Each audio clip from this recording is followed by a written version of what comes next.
ఇవి చేసి చెప్పుకోవాల్సిన పరిస్థితి వచ్చింది. గతంలో మాకు ఆ బాధ లేదు. ఈ మధ్య కాలంలో మాకు మా కాపుల దగ్గర నుంచాను జనసేన అని పేరు చెప్పిన కొంతమంది దగ్గర నుంచి మాకు ఒక కొత్త వింత విచిత్రమైన ఎదురుపడుతున్నాయి. జగన్ గవర్నమెంట్ లో మీరు ఉద్యమాలు చేశారా, అడిగారా, తెలుగుదేశం రాగానే గుర్తుకొస్తాయి అని చెప్పని తెలుగుదేశం పార్టీ వాళ్ళ కంటే కూడా మా సంబంధించిన ప్రశ్నలు ఎక్కువ అవుతున్నాయి. ఇవి జగన్మోహన్ రెడ్డి గారి వైసీపీ గవర్నమెంట్ లో ఈడబ్ల్యూఎస్ రిజర్వేషన్ సంబంధించి అధికారంలోకి వచ్చి సంవత్సరం అయినా కూడా ఇవి అమల్లో తేలేదని చెప్పని మేము చేసిన విజయవాడ ధర్నా చౌకం దగ్గర చేసిన ధర్నాలు, మిగతా అగ్ర కులాలకు సంబంధించిన అర్థం కలుగుతున్న రౌండ్ టేబుల్ కాన్ఫరెన్స్లు, ఇవి కాదు ఇంకా అనేక కార్యక్రమాలు కాపు నిధుల కోసం మిగతా వాటి కోసం ప్రభుత్వాలతో మాట్లాడటం కానీ ఉద్యమాలు చేయడం కానీ అంటే ఇవి చేసి చెప్పుకోవాల్సిన పరిస్థితి వచ్చింది. గతంలో మాకు ఆ బాధ లేదు. జగన్మోహన్ ఏం చేశామో ఇలా మళ్ళీ ఎలా చేసి వేయాల్సిన పరిస్థితి వచ్చింది. అది మీకు దయచేసి మీ మీడియా ద్వారా చూపిస్తున్నాం. కాపు కార్పొరేషన్ నిధుల గురించి ముఖ్యంగా తెలుగుదేశం పార్టీ ప్రభుత్వంలోకి వచ్చి 2 సంవత్సరాలు దాటిపోయింది. 2 సంవత్సరాల 3 నెలలు కూడా అవుతుంది.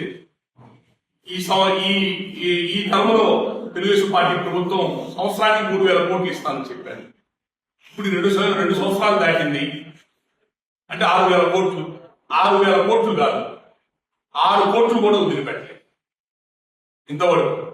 మేము కూడా ప్రభుత్వం ఏర్పడిన వెంటనే అడిగితే రాజకీయం అనండి, రాష్ట్ర ప్రభుత్వానికి ఖజానా లేదు, డబ్బులు లేక ఇబ్బంది పడుతున్నాం, అది మాకు తెలుసు. మేము మనుషులమేగా, అప్పులు చేస్తున్నాము, అప్పులు చేసిన ప్రభుత్వాలు నడుస్తున్నాయి మాకు తెలుసు కదా, ప్రభుత్వాలు నడుస్తున్నాయని తెలుసు కదా. మేము ఎట్లా స్వార్థం ఎట్లా అడుగుతాం? మేము 2 సంవత్సరాల దాకా వెయిట్ చేసి ఇప్పుడు మళ్ళీ మేము అడుగుతున్నాం. ఈ కాప్ కార్పొరేషన్ సంబంధించిన ఇబ్బందులు ముందు మీకు చెప్పనివ్వండి, దయచేసి మాట్లాడబాగండి. కాప్ కార్పొరేషన్ సంబంధించి 2016లో Telugu Desam party Kapu corporation, Brahmin corporation పెడతా ఉన్నారు. 2014 ఎలక్షన్స్ అప్పుడు ఆ కార్పొరేషన్ ఏర్పాటు చేశారు. 2016లో అమల్లోకి వచ్చింది. చలమశ్రీ రామాంజనేయ గారు చైర్మన్ ఉన్నారు. అప్పుడు కూడా పెట్టిన తర్వాతే ఈ కాప్ కార్పొరేషన్ నిధులు ఇవ్వడం కానీ, కాప్ రిజర్వేషన్ ఫైల్ వెల్లించడం కానీ మొదలు పెట్టారు. చంద్రబాబు నాయుడు గారు హామీ ఇచ్చారు. 50 ఏళ్ళ నుంచి పోరాటం చేస్తారు బీసీ రిజర్వేషన్, దయచేసి కేంద్రం యొక్క ఈడబ్ల్యూఎస్ రిజర్వేషన్ దాన్ని ముడిపెట్టబాక. మేము మాకు ఒకప్పుడు ఉండి అమల్లోకి ఉండి మేము అనుభవించి మేము కోల్పోయిన నేల సంజయ్ రెడ్డి గారు వాళ్ళ బ్రహ్మానంద రెడ్డి గారి వల్ల కోల్పోయిన రిజర్వేషన్స్ 50-60 ఏళ్ళ చేస్తున్న పోరాటం చేసిన రిజర్వేషన్స్ చంద్రబాబు నాయుడు గారు ఇప్పిస్తానన్నారు. అప్పుడు 2016లో కాప్ కార్పొరేషన్ మొదలైంది. ఈ కాప్ కార్పొరేషన్ లో ఈ సెల్ఫ్ ఎంప్లాయిడ్ లోన్లు ఇస్తామన్నారు, కాపు భవనాలు కట్టిస్తామన్నారు, విదేశీ విద్య కోసం నిధులు ఇస్తామన్నారు. వాటికి సంబంధించి కొంత డబ్బులు శాంక్షన్ చేశారు కాప్ కార్పొరేషన్ ఏర్పాటు చేసి. విదేశీ విద్య చూద్దాం. కాపులో 2,000 మంది పిల్లలు వేరే దేశాలకు వెళ్ళారు. నెక్స్ట్ అలాగే అగ్ర కులాలు మిగతా కులాలకు కార్పొరేషన్ ఏర్పాటు చేశారు. అగ్ర కులాల మిగతా కులాలు కూడా 2,000 మంది పైన వాళ్ళు కూడా వెళ్ళారు. మా కాపులకి 2,000 మందికి ఈ కాప్ కార్పొరేషన్ నిధులు శాంక్షన్ చేస్తే దానికి సంబంధించిన ఒక 100-150 కోట్లు ఖర్చు పెట్టారు.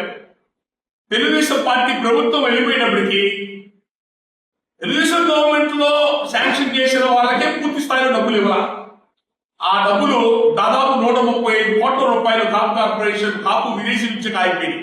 అంటే వెళ్ళిన వాళ్ళందరూ పేదోళ్ళు ప్రభుత్వాన్ని నమ్మి వెళ్ళారు. 135 కోట్ల రూపాయల డబ్బు ఆ పిల్లలకు పంపించాల. ప్రభుత్వ టీడీపీ గవర్నమెంట్ వెళ్ళిపోయింది. జగన్మోహన్ రెడ్డి గారికి ఆ విషయాన్ని పట్టించుకోవాలా. విదేశీ విద్యది ఆయన నేను పరిశీలిస్తాను, వాళ్ళ పాత డబ్బులు ఇవ్వచ్చాలంటే పరిశీలిస్తాను అన్నారు. 5 ఏళ్లలో 35 కోట్లు పాత బకాయిలు ఇచ్చారు. కొత్త విదేశీ విద్య రుణాలు ఎన్ని ఇచ్చారో కూడా కరెక్ట్గా లేవు. 160 మంది, అక్కడేమో 2,000 మంది, ఇప్పుడు 160 మంది. అది కూడా ఏంటి, ప్రపంచవ్యాప్తంగా 200 టాప్ యూనివర్సిటీ సెలెక్ట్ చేశారు. దాంట్లో అమెరికాలో ఉండేది 50. ఎక్కువ మంది వాళ్ళు అమెరికాకి, ఆస్ట్రేలియాకి ఇదే పోతుంటారు, యూరోప్ పోతుంటారు. 50 యూనివర్సిటీలు. టాప్ యూనివర్సిటీలు ఎవరికి వస్తాయి? జగన్మోహన్ రెడ్డి గారు పెట్టిన దాంట్లో ప్రకారంగా అందరికీ రావు కదా. దానివల్ల ఎక్కువ మంది విదేశీ లోన్లు ఇవ్వాల. ఆకబకాయలు తెలుగుదేశం పార్టీ ప్రభుత్వంలో దాదాపు 135 కోట్ల రూపాయల డబ్బులు ఉంటే ఇవ్వాల్సి ఉంటే 35 కోట్లు జనాలు వెంటబడ్డోళ్ళకో గవర్నమెంట్ కోర్టుకి ఆర్డర్ తెచ్చుకున్న ఇచ్చారు. ఇప్పుడు తెలుగుదేశం పార్టీ ప్రభుత్వం అంటే పాత బకాయిలు 99 కోట్లు పెండింగ్ ఉన్నాయి పాత బకాయి. తెలుగుదేశం గతంలో తెలుగుదేశం పార్టీ ఇచ్చిన విదేశీ విద్యలే లోన్లే అవన్నీ కూడా శాంక్షన్ చేసి ఈ ప్రభుత్వం ఏర్పడిన 2 ఏళ్లలో కోర్టుకి ఆర్డర్ తెచ్చుకున్న వాళ్ళకి 19 కోట్లు ఇచ్చారు. కాప్ కార్పొరేషన్ తరఫున ఇచ్చిన నిధులు అవే ఈ 2 ఏళ్లలో 19 కోట్లు ఏది పాత బకాయిలు, అది కోర్టు ఆర్డర్ తెచ్చుకున్న వాళ్ళకి. మీరిచ్చిన లోన్లు, ప్రజలకు మీరిచ్చిన లోన్లు, గత ప్రభుత్వంలో టీడీపీ ఇచ్చిన లోన్లకి కోర్టుకి ఆర్డర్ తెచ్చుకునే డబ్బు ఎవరా? ఆ ఎల్లుండి పేదవాళ్ళు ఏమైపోవాలి? ఆ పిల్లలకు అమ్మితారు. ఇప్పుడు ఇంకా 50 కోట్లు ఇవ్వాలి పాత బకాయి. ఇంకా తెలుగుదేశం పార్టీ ప్రభుత్వం ఇవ్వాల, స్టిల్ పెండింగ్ లో ఉన్నాయి. ఇక కొత్త లోన్లు అంటారా, కొత్త వ్యవస్థలు అంటారా, ఇంతవరకు ఈ 2 సంవత్సరాలు 6,000 కోట్లు ఇవ్వాలంటే చెప్పాక 6 కోట్లు కూడా వదలలేదు. నేను అంటుంది ఏంటంటే, తెలుగుదేశం పార్టీ ప్రభుత్వం చంద్రబాబు నాయుడు గారేమో సంవత్సరం 1000 కోట్లు ఇస్తారా, 5 సంవత్సరాలకు 5,000 కోట్లు రావాలా, ఒక 2,150 కోట్లు ఖర్చు పెట్టారు. జగన్మోహన్ రెడ్డి ప్రభుత్వంలో సంవత్సరానికి 2,000 కోట్లు ఇస్తానన్నారు. అంటే 5 ఏళ్ళకి 10,000 కోట్లు అవ్వాలా. ఆ 10,000 కోట్లలో ఆయన విదేశీ విద్య పట్టించుకోవాలా, కాపు భవనాలు పట్టించుకోవాలా, కాపు ఎంప్లాయ్మెంట్ లోన్లు పట్టించుకోవాలా, కాపు నేస్తామని చెప్పని ఆ కాపులో ఉన్న ఆడవాళ్ళకి 45 ఏళ్ళ వయసు 60 ఏళ్ళ వయసు ఉన్న ఆడవాళ్ళకి మనిషికి 15,000 రూపాయలు చొప్పున సంవత్సరానికి కాపు నేస్తం ఒకటి ఇచ్చాడు అంతే. అది ఒక 2,000 కోట్ల చెరువులు ఇచ్చాడు ఆయన. ఇక పిల్లలకి చదువుల కోసం కానివ్వండి, వేరే లోన్లు వ్యాపారం చేసుకునే లోన్లు సంబంధించింది కానీ 1 రూపాయి నేను శాంక్షన్ చేయలేదు. అదే గట్టిగా అడిగితే నవరత్నాల్లో కాపులు మీద ఎస్సీబీసీ కాపులు పేదవాళ్ళతో పాటు మీ కాపులు కూడా కలిపి 1,000 కోట్లు ఇచ్చామని చెప్తున్నాను. నేను చెప్తుంది ఏంటంటే, దయచేసి మమ్మల్ని రాజకీయాలు వాడుకోబాకండి. మేము ఇప్పుడు ఉన్న తెలుగుదేశం పార్టీ ప్రభుత్వాలు అడుగుతుంది ఏంటంటే, మేము ఇప్పుడు తెలుగుదేశం పార్టీ ప్రభుత్వం కొత్తగా ఏం చెప్పింది, చంద్రబాబు నాయుడు గారి మేనిఫెస్టోలో, అంటే మీరు మాటలు ఇచ్చేది జనాలు గొర్రెలు పిచ్చోలనే, ఇది ఎలా మాటిస్తున్నారు మీరు? అట్లా రాష్ట్ర ప్రభుత్వం దగ్గర డబ్బులు లేనప్పుడు మీరు ఏ విధంగా సంవత్సరానికి 3,000 కోట్లు కాపులకు ఇస్తానని చెప్పన్నారు? మీరు ఏ పద్ధతిలో ఇస్తున్నారు 3,000 కోట్లు చెప్పండి. ప్రభుత్వం దగ్గర డబ్బులు లేనప్పుడు మేము అడుగుతున్నాం మిమ్మల్ని ఏమన్నా, బాబు దేశంలో అంతా మాకే పెట్టండి అని. చంద్రబాబు నాయుడు గారు ఇచ్చిన హామీ ప్రకారం 3,000 కోట్లు, 2 ఏళ్ళకి ఎంత అయింది? 6,000 కోట్లు చెప్తున్నాగా. దయచేసి మీరు 6,000 కోట్లు ఇవ్వలేకపోతే మీ రాష్ట్ర బడ్జెట్ ఉన్న పరిస్థితులు దృష్టిలో పెట్టుకొని మీరు ఎంత ఇవ్వగలరు అంత ఇవ్వండి. మా వాళ్ళు కాపు లోన్లు అప్లై చేస్తున్నారు బ్యాంకుల్లో, ఆ సబ్సిడీ అమౌంట్ పడితే గానీ ఆ డబ్బులు రిలీజ్ అవ్వట. కొంతమంది సుబ్బారెడ్డి గారు విజయవాడ రారు, నేను ఎక్కడ రమ్మంటారంటే నేను ఎక్కడ జనాలకి ప్రశ్న సమాధానం చెప్పలేకపోతున్నాను. పాప ఆయన మీరు దయచేసి మీరు 6,000 కోట్లే ఇవ్వాల్సిన పని లేదు. ఎంత అవకాశం ఉంటే అంత దిద్దు రిలీజ్ చేయండి. నెక్స్ట్, గత ప్రభుత్వం టీడీపీ ప్రభుత్వంలో మీరు విదేశీ విద్య పేరుతో పంపించిన ప్రజలు ఎవరైతే విద్యార్థులు ఉన్నారో వాళ్ళకి ఇంకా 80 కోట్లు వాళ్ళకి అందాలంటే అల్లాడిపోతున్నారు ఆ పిల్లలు. వాళ్ళు తల్లిదండ్రులు అప్పులు చేసుకుని మీరు శాంక్షన్ చేసిన లోన్లే టీడీపీ జగన్మోహన్ రెడ్డి ఇవ్వలేదు.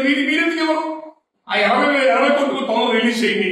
కాప్ కార్పొరేషన్ 2 సంవత్సరాలకు సంబంధించిన నిధుల్ని ఎంతో కొంత వదిలిపెట్టండి.